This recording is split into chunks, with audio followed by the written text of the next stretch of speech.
नमस्कार, hot topic में आपका स्वागत है। मैं हूं अखिलेश शर्मा। नुपुर शर्मा को आज सुप्रीम कोर्ट से एक बड़ी राहत मिली है। सुप्रीम कोर्ट ने बीजेपी की पूर्व प्रवक्ता नुपुर शर्मा को की सभी एफआईआर में गिरफ्तारी से अंतरिम संरक्षण दे दिया है। कोर्ट ने कहा है कि फिलहाल किसी भी मामले में कोई दंडात्मक कार्रवाई नुपुर शर्मा के खिलाफ नहीं होगा और कोर्ट ने कहा कि हमारी चिंता यह है कि नुपुर को वैकल्पिक कानूनी उपाय करने का मौका मिले। भविष्य में अगर उनके बयान पर कोई नई एफआईआर भी दर्ज होती है तो भी नुपुर के खिलाफ कोई कार्रवाई नहीं होगी। यह सुप्रीम कोर्ट ने आज निर्देश दिया है और आज सुनवाई के दौरान सुप्रीम कोर्ट ने कहा कि किसी भी एफआईआर में नुपुर शर्मा की गिरफ्तारी नहीं की जाएगी, यानी जो अभी तक की एफआईआर हो चुकी है उनके तहत भी नुपुर की गिरफ्तारी नहीं होगी और आगे भी अगर कोई नई एफआईआर आती है तो उसमें भी नुपुर शर्मा की गिरफ्तारी नहीं होगी। उनके खिलाफ कोई दंडात्मक कार्रवाई नहीं की जाए, यह भी सुप्रीम कोर्ट की ओर से निर्देश दिया गया है। सुप्रीम कोर्ट ने इसके अलावा दिल्ली पुलिस के साथ साथ अन्य राज्यों में जो सरकारें हैं उन्हें भी नोटिस जारी किया है, क्योंकि आप जानते हैं कि नुपुर शर्मा के खिलाफ न केवल दिल्ली में बल्कि कई अन्य राज्यों में भी एफआईआर दर्ज करवाई गई है। और तमाम जो नोटिस दिए गए हैं दिल्ली पुलिस को, अन्य राज्यों को, उनसे कहा गया है कि वे 10 अगस्त तक इन नोटिस का जवाब दें। साथ ही साथ यह भी कहा गया कि अलग अलग राज्यों की एफआईआर को एक जगह करने का यह पूरा मामला है और सुप्रीम कोर्ट ने कहा कि नुपुर शर्मा को न्याय के सभी जो उपाय हैं उन्हें हासिल करने का अधिकार है, यानी जितने भी तरीके से उनको न्याय मिल सकता है, न्याय सुनिश्चित हो सकता है, इसका अधिकार, उपयोग करने का अधिकार नुपुर शर्मा को है। जिस तरह की धमकियां नुपुर शर्मा को दी जा रही हैं उन धमकियों को भी, अलग अलग धमकियों को भी सुप्रीम कोर्ट ने रिकॉर्ड पर लिया है। साथ ही अदालत ने यह भी कहा कि अगर नुपुर के खिलाफ आज के बाद अगर कोई नई एफआईआर किसी भी राज्य में दाखिल होती है, दर्ज होती है, तो उसमें भी नुपुर शर्मा को यही सारी जो संरक्षण नहीं मिलेगा, यानी ना तो उनकी गिरफ्तारी हो सकती है, ना ही कोई अन्य दंडात्मक कार्रवाई नुपुर शर्मा के खिलाफ की जा सकती है। इससे पहले जब सुनवाई हुई है तो नुपुर शर्मा के वकील की ओर से तमाम दलीलें उनके पक्ष में दी गई। नुपुर शर्मा की जान को खतरा है, सबसे बड़ी बात यह उनके वकील की ओर से सुप्रीम कोर्ट को बताया गया। कहा गया कि उन्हें लगातार धमकियां दी जा रही हैं। अभी ताज़ा खबर यह है वकील के मुताबिक कि पाकिस्तान से भी उनकी हत्या के लिए किसी ने आने की कोशिश की है। ये नुपुर शर्मा के वकील ने सुप्रीम कोर्ट में कहा, जबकि उनके खिलाफ एक ही टेलीकास्ट पर अलग अलग एफआईआर भी की जा रही हैं। उनके खिलाफ सारे जितने मामले हैं सबको एफआईआर को दिल्ली लाया जाए और उन्हें गिरफ्तारी से संरक्षण दिया जाए, ये उनके वकील की मांग थी, जिस पर सुप्रीम कोर्ट ने एक तरह से गिरफ्तारी पर न केवल संरक्षण दिया बल्कि ये भी कहा कि कोई दंडात्मक कार्रवाई उनके खिलाफ नहीं होगी। हमारे सहयोगी आशीष भार्गव, हमारे वरिष्ठ सहयोगी हैं, हमारे साथ जुड़ गए। आशीष, आपसे समझना चाहेंगे कि जो पिछली बार सुनवाई हुई थी नुपुर शर्मा के मामले में, तब भी उनकी ओर से यही मांग थी कि जितनी एफआईआर अलग अलग राज्यों में हैं सबको एक जगह स्थानांतरित कर दिया जाए, क्योंकि एक ही अपराध के लिए आपको हर जगह आपको मुकदमा आपके ऊपर नहीं चल सकता, यह दलील दी गई थी। तब की सुनवाई में और आज की सुनवाई में किस तरह का अंतर आपको देखने को मिला है?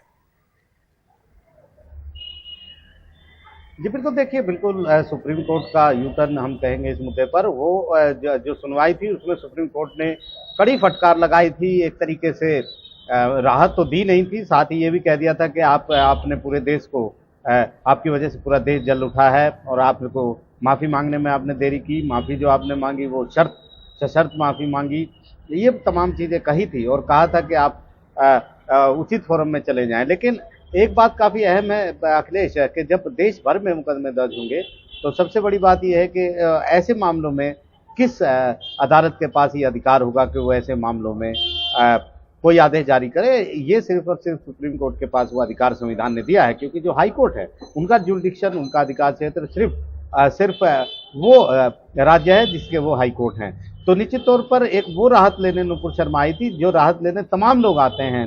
जुबैर लेने यहाँ पर आए हैं, उससे पहले तमाम लोग आए थे जब एक ही मामले में कई एफआईआर दर्ज हो जाती हैं। तो ऐसे में कड़ी आलोचना का सामना भी इस बेंच को करना पड़ा था।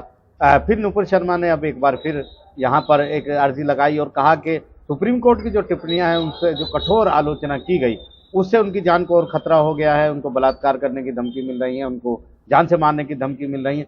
वो ठीक है, लेकिन आज जब मनिंदर सिंह ने बताया, उनके जो वकील हैं, वरिष्ठ वकील हैं, एएसजी रहे हैं भारत सरकार के, तो उन्होंने बताया कि किस तरीके से आज वीडियो सामने आए हैं। अजमेर शरीफ का खादिम पकड़ा गया है, व्हाट्सएप वीडियो हैं, बहुत सारे लोगों ने सर कलम करने की बात की है, कोई सीमा पार से भी पकड़ा गया है। तो सुप्रीम कोर्ट ने कहा यह गंभीर मुद्दा है क्योंकि सुरक्षा को खतरा है और देश के हर नागरिक को अधिकार है कि वो वैकल्पिक कानूनी उपचार उसको मिले, वो अपने जो कानूनी उपाय हैं उनका पूरा करे। इसलिए सुप्रीम कोर्ट ने कहा कि हमारी चिंता यही है। और चूंकि ये तमाम मामले जो आज बताए गए हैं, ये 1 जुलाई को जब ये पिटीशन आई थी तो नहीं बताए गए थे, तो सुप्रीम कोर्ट ने कहा है कि वो तमाम मामले जो हलफनामे के जरिए दाखिल करें सारी राज्य सरकारों से जहाँ जहाँ एफआईआर दर्ज है, चाहे वो कर्नाटक हो, चाहे उत्तर प्रदेश हो, चाहे वो असम हो और तेलंगाना, पश्चिम बंगाल और दिल्ली, सभी से जवाब मांगा इस मुद्दे पर। और अगली सुनवाई 10 अगस्त के बाद होगी, हो सकता है 10 अगस्त को करें, लेकिन 10 अगस्त को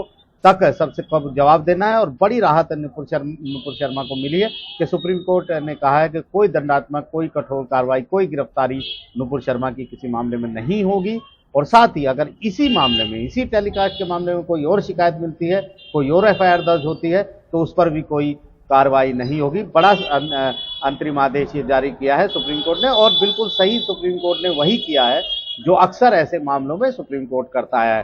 क्योंकि मुद्दा चाहे किसी का भी हो, मुद्दा चाहे किसी राजनीतिक पार्टी का हो या कोई भी हो, किसी भी धर्म से जुड़ा हो, लेकिन जब सुप्रीम कोर्ट के सामने कोई खड़ा होता है अपने मौलिक अधिकारों की रक्षा के लिए, तो फिर उसके सामने सब एक तरह के नागरिक होते हैं। और सिर्फ सुप्रीम कोर्ट है जिसके लिए ये कहा जाता है कि मौलिक अधिकारों का सबसे बड़ा प्रहरी भारत के संविधान ने सुप्रीम कोर्ट को बनाया है। और उसी को लेकर वो राहत आज नुपुर शर्मा को दी है, जो वो राहत दूसरे लोगों को भी देता आया है।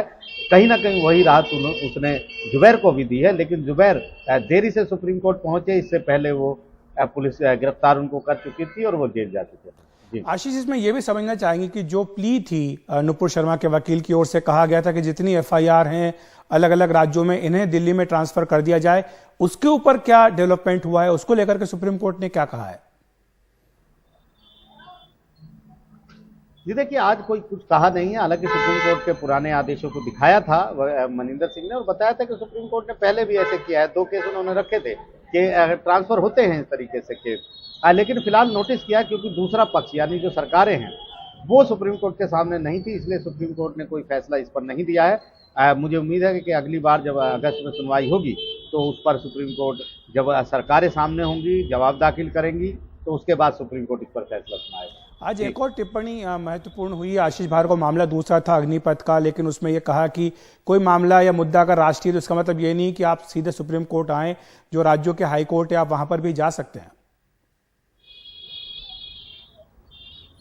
जी बिल्कुल, देखिए सुप्रीम कोर्ट कई बार ये कह चुका है कि हाई कोर्ट पर भरोसा रखना चाहिए और उसे बाईपास नहीं करना चाहिए, क्योंकि भारत के संविधान ने हाई कोर्ट को भी बहुत शक्तियां दी अपने क्षेत्राधिकार में। वो बात अलग है कि हाई कोर्ट के फैसलों को आप कभी भी सुप्रीम कोर्ट में चैलेंज कर सकते हैं। हमने देखा था अखिलेश किस तरीके से कर्नाटक हाई कोर्ट का मुद्दा, कर्नाटक में जो हिजाब का मुद्दा था वो भी इसी तरीके से सुप्रीम कोर्ट आया था, लेकिन सुप्रीम कोर्ट ने सुनवाई से इनकार कर दिया था और कहा था कि हाई कोर्ट को इस मुद्दे पर फैसला करने दीजिए, क्योंकि हाई कोर्ट का फैसला आएगा तो उसके बाद सुप्रीम कोर्ट अच्छी तरह से उस मामले को समझ सकेगा, क्योंकि हाई कोर्ट के फैसले का एक फायदा सुप्रीम कोर्ट को मिलेगा। तो सुप्रीम कोर्ट हमेशा से कहते आया है कि हाई कोर्ट जरूर जाना चाहिए।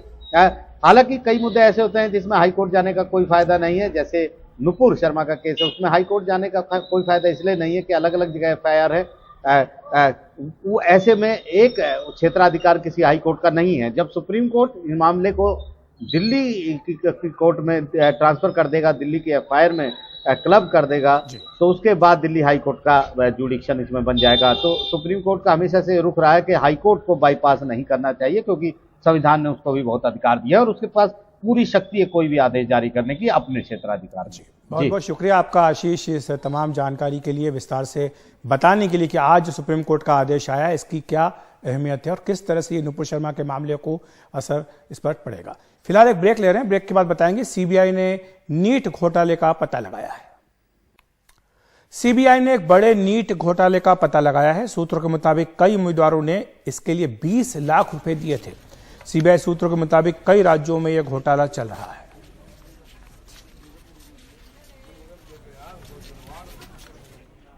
ट्रांसपेरेंट वाटर बॉटल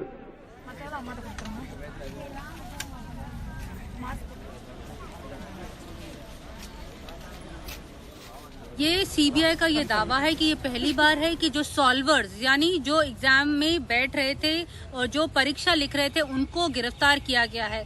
सीबीआई ये भी कह रही है कि ये इंटरस्टेट रैकेट है जिसमें दिल्ली, महाराष्ट्र, बिहार और हरियाणा के लोग, जो अभी शुरुआती जांच है, इन राज्यों में से लोग शामिल होने की आशंका है। मिडिलमैन हो सकते हैं, सॉल्वर्स हो सकते हैं। जहां तक मेन जो मास्टरमाइंड बताया जा रहा है वो दिल्ली का बताया जा रहा है, सुशील रंजन। ये शख्स है जिसने सफदरजंग अस्पताल से डॉक्टरी की थी और ये जो गौतम नगर है एम्स के पीछे वहां रहता था।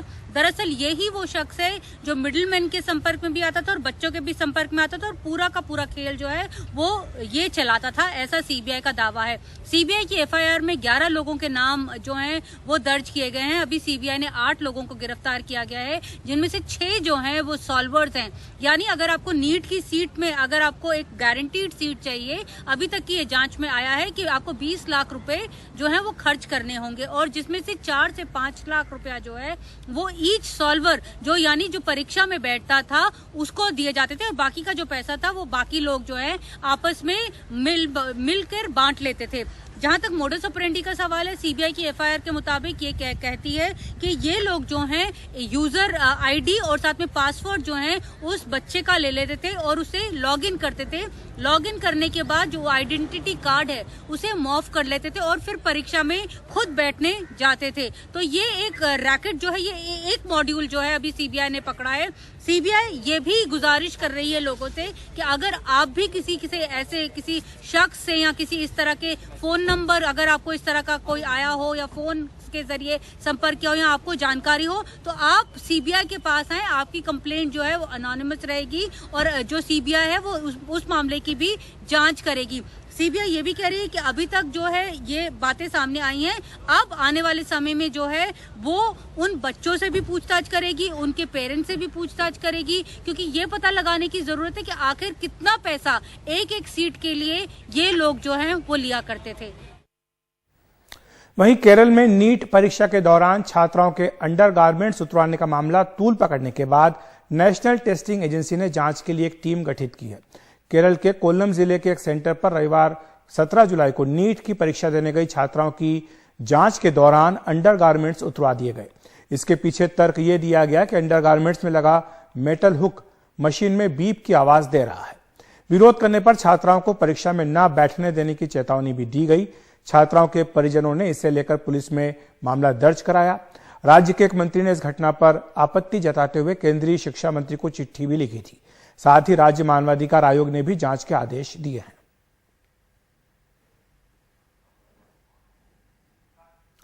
उधर लखनऊ के लुलु मॉल में नमाज पढ़ने के मामले में कुछ हिंदू संगठनों ने विरोध जताया था। इसके बाद मॉल के आसपास सुरक्षा बढ़ा दी गई थी। आज जगत गुरु परमहंस नाम के बाबा ने मॉल में दाखिला लिया। उनके इरादों को भांपते हुए पुलिस ने उन्हें हिरासत में ले लिया। इस दौरान मौके पर मीडिया का भी जमावड़ा दिखाई दिया। मॉल में नमाज पढ़ने और उसका वीडियो बनाने के मामले में पुलिस ने 4 लोगों को गिरफ्तार किया है। इनके नाम मोहम्मद रेयान अब्दुल कादिर, मोहम्मद लुकमान और मोहम्मद नोमान हैं। इनके साथ 5 अन्य लोग थे जिनकी तलाश की जा रही है। दिनांक 14 तारीख को सुशांत गोल्ड सिटी में ही लुलु मॉल के मैनेजर सिप्टेन हुसैन द्वारा दी गई तहरीर के आधार पर जो मुकदमा पंजीकृत हुआ था 362/22, उस मुकदमे में अज्ञात अभियुक्तों के खिलाफ पंजीकृत हुआ था, जिनके लोगों के द्वारा बिना किसी अनुमति के सार्वजनिक स्थान पर लुलु मॉल के एक जगह पर नमाज अदा की गई थी। उनके 4 लोगों को सीसीटीवी फुटेज एवं सर्विलांस के आधार पर चिन्हित किया गया। उनको, जिनके नाम क्रमशः मोहम्मद लुकमान, मोहम्मद रेहान, मोहम्मद आतिफ खान और मोहम्मद नोमान है, इनको डिटेन करके जुडिशियल कस्टडी हेतु उचित धाराओं में भेजा गया है। इस मामले में मुख्यमंत्री योगी आदित्यनाथ का भी बयान आया है। उन्होंने कहा है कि कुछ लोग अनावश्यक टिप्पणी और प्रदर्शन कर रहे हैं। लखनऊ प्रशासन को ऐसे लोगों से सख्ती से निपटना चाहिए। लखनऊ में एक मॉल खुला है, वह मॉल अपने व्यावसायिक प्रतिष्ठान को लेकर काम कर रहा है और उसको लेकर के राजनीति का अड्डा बनाना, अनावश्यक बयानबाजी जारी करना और उसके नाम पर फिर सड़कों पर प्रदर्शन करके लोगों के आवागमन को बाधित करना और बार बार लखनऊ के प्रशासन से कहा गया सबके बावजूद भी अराजकता पैदा करने और सांप्रदायिक विद्वेष की स्थिति पैदा करने का जो कुत्सित प्रयास हो रहा है, यहां पे लखनऊ प्रशासन को बहुत गंभीरता से इसको लेना चाहिए। इस प्रकार की किसी भी शरारत को स्वीकार नहीं करना चाहिए। सख्ती से ऐसे तत्वों से निपटना चाहिए जो अनावश्यक मामलों को बढ़ावा देकर के माहौल खराब करने का प्रयास करते हैं।